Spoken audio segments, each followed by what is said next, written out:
지난 2021년에 개최된 미국 올림픽 대표 선발전에서 여자 400m 허들 최초로 52초의 벽을 무너뜨린 선수가 등장했는데요. 바로 시드니 맥클로플린입니다. 당시 21살에 불과했던 시니의 맥클로플린은 세계 기록을 2번이나 경신하며 세계 최고의 400m 허들 선수였던 달릴라 무하마드를 제치고 51초 90을 기록해 처음 세계 신기록을 작성합니다. 그리고 이건 시작에 불과했는데요. 맥클로플린은 2달 뒤 참가 도쿄올림픽에서 무하마드와 단 0.12초 차이에 명승부를 펼치며 51초 46을 기록해 두 번째 세계 기록 경신에 성공합니다. 그리고 다음에 미국 선수권 대회에 참가한 맥클로플린은 51초 41을 기록하며 세 번째 세계 기록 경신에 성공했고, 한 달 뒤에 참가한 유진 세계 선수권 대회에서는 2위 선수와 10m 이상의 큰 차이를 보이며 50초 68을 기록해 자신의 네 번째 세계 기록이자 여자 400m 허들에서 51초의 벽을 무너뜨린 최초의 선수가 되었는데요. 맥클로플린은 2021년 6월부터 2022년 7월까지 13개월 사이에 세계 기록을 4번이나 경신했고, 그중 2번이 최초로 52초와 51초의 벽을 무너뜨린 기록이었습니다. 이게 얼마나 대단한 기록이냐면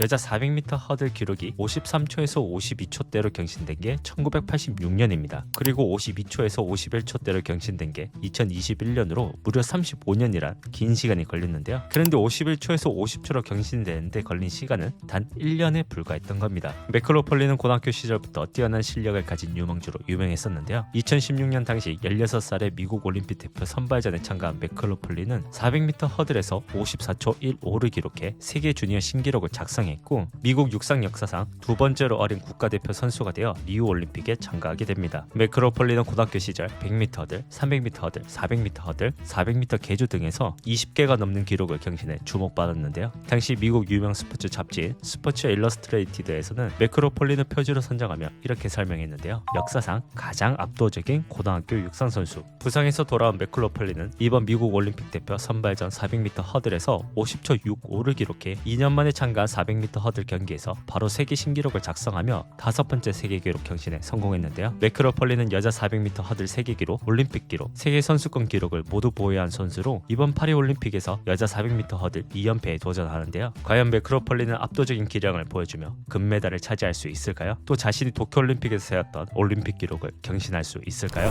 맥클로플린처럼 남자 400m 허들에서 세계 기록 보유자이자 올림픽 기록 보유자로서 올림픽 2연패에 도전하는 선수가 있는데요. 바로 노르웨이의 카르스트 바르홀룸입니다. 지난 2021년 오슬로 다이아몬드 리그 남자 400m 허들에서 29년 만에 세계 기록이 경신되었는데요. 바르홀룸은 46초 70을 기록해 1992년 미국의 케빈 영이 작성한 세계 기록인 46초 78을 0.08초 경신하게 됩니다. 그리고 바르홀룸은 2달 뒤 참가한 도쿄올림픽에서 또 한 번 세계 기록을 경신하는데요. 바르홀룸은 45초 94를 기록해 남자 400m 허들에서 최초로 46초의 벽을 무너뜨리게 됩니다. 이 기록이 대단한 이유는 종전 세계 기록을 0.76초나 단축한 최초의 45초대 기록이며 도쿄올림픽 남자 400m 경기에 참여한 하위 18명의 선수의 기록보다 빠른 기록이기 때문입니다. 바르홀룸은 허들 없이 달린 선수보다 더 빨리 달린 건데요. 모든 육상 선수는 올림픽에 출전하기 위해서 올림픽 기준 기록을 통과해야 합니다. 이번 파리 올림픽 남자 400m 기준 기록은 45초로 바르홀룸의 세계 기록과는 0.94초밖에 차이 나지 않습니다. 반면 남자 400m 허들 기준 기록은 48초 70으로 바르홀룸의 세계 기록과는 2.76초가 차이 납니다. 바르홀룸의 기록이 얼마나 빠른지 알 수 있는 부분인데요. 400m 허들은 육상 종목 중 가장 힘든 종목으로 손꼽히는데요. 400m 허들은 35m 간격으로 놓여있는 10개의 허들을 넘으며 400m를 전력으로 달려야 하는 종목으로 단거리, 장거리, 허들의 요소가 섞여 있어 선수에게 순발력, 파워, 스피드, 체력, 기술을 요구하는 굉장히 힘들면서도 어려운 특이한 종목입니다. 400m 허들 선수들은 경기 내내 최고 속도의 90%를 유지하게 되는데요. 이게 어느 정도의 속도냐면 100m를 11초에서 12초에 뛰는 속도입니다. 그런데 400m 허들 선수는 그냥 뛰는 게 아니라 허들을 넘어야 하기 때문에 전력으로 달리면서 허들링과 보폭까지 신경 써야 합니다. 허들링은 허들을 넘어가는 행위를 뜻하며, 허들 선수는 최고 속도를 유지하면서 허들을 넘기 위한 일정한 리듬을 위해 자신에게 맞는 보폭수를 설정하게 되는데요. 보통 남자 선수의 경우 13에서 15보의 허들을 넘는데 보폭이 적을수록 더 빠른 스피드와 높은 체력을 요구합니다. 육상 역사상 최다 연승 기록인 122연승을 기록한 400m 허들의 전설이라 불리는 미국의 에드윈 모지스가 최초로 13보의 허들을 넘었고, 최초로 46초의 벽을 무너뜨린 바르홀룸 역시 13보의 허들을 넘고 있습니다. 바르홀룸은 100m를 10초 52에 주파하는 빠른 주력과 400m를 44초 87에 주파하는 뛰어난 체력을 갖추고 있고, 거기다 완성된 허들링 기술을 갖추고 있는 선수 선수로 남자 400m 허들 선수 최초로 세계 선수권 대회를 3회 우승하는 등 메이저 육상 대회에서 새로운 역사를 쓰고 있습니다. 하지만 맥클로폴린과 달리 바로 홀름은 압도적인 1인자로 평가받고 있지는 않는데요. 바로 홀름은 역대 세 번째로 빠른 기록을 작성한 브라질의 도스 산토스에게 올해 랭킹 1위를 내줬고 도쿄올림픽에서 역대 두 번째로 빠른 기록을 작성한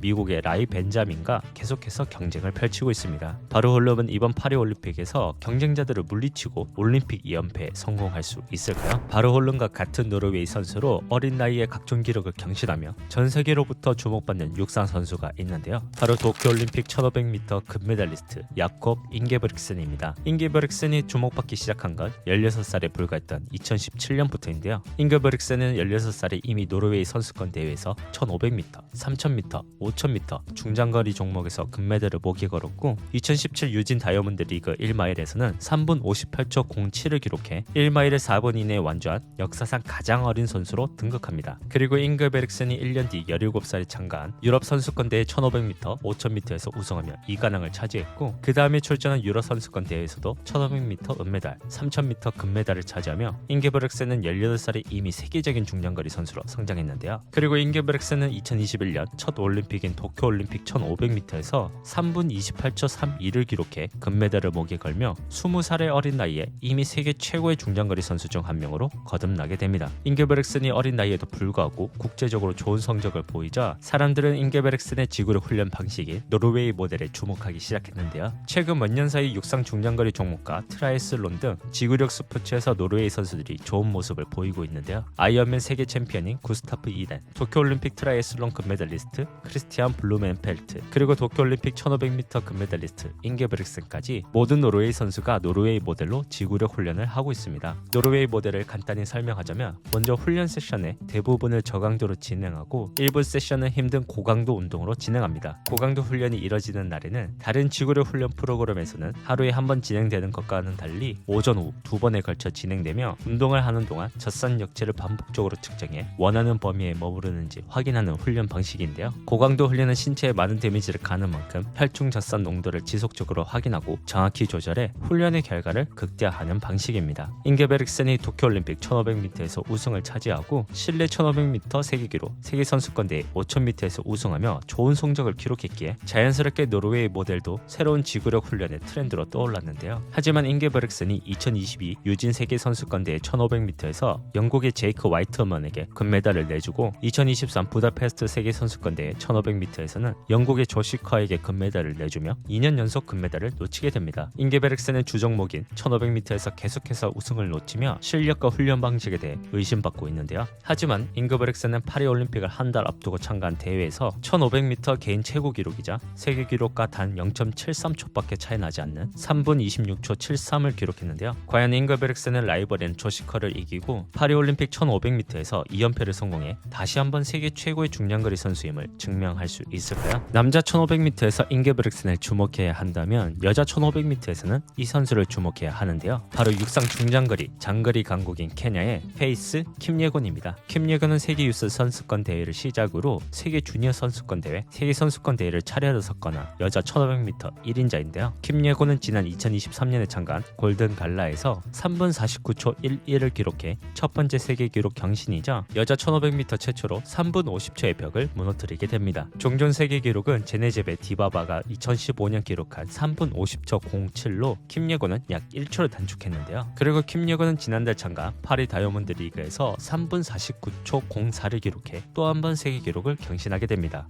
킴예곤이 이번 파리올림픽에서 금메달을 차지한다면 1500m 종목 최초로 올림픽 3연패에 성공한 선수가 되는데요. 과연 킴예곤은 새로운 역사를 쓸 수 있을까요? 지난번 영상에서 소개한 마우치크, 디플랑티스, 크라우제가 모두 금메달을 목에 걸었는데요. 마우치크와 크라우제는 아쉽게 기록 경신에 성공하지 못했지만 디플랑티스는 올림픽에서 세계 기록 경신에 성공하며 새로운 역사를 썼는데요. 다음 영상에서는 올림픽 특집 마지막인 로드 레이스 편으로 찾아뵙겠습니다. 파리올림픽 재밌게 즐기세요.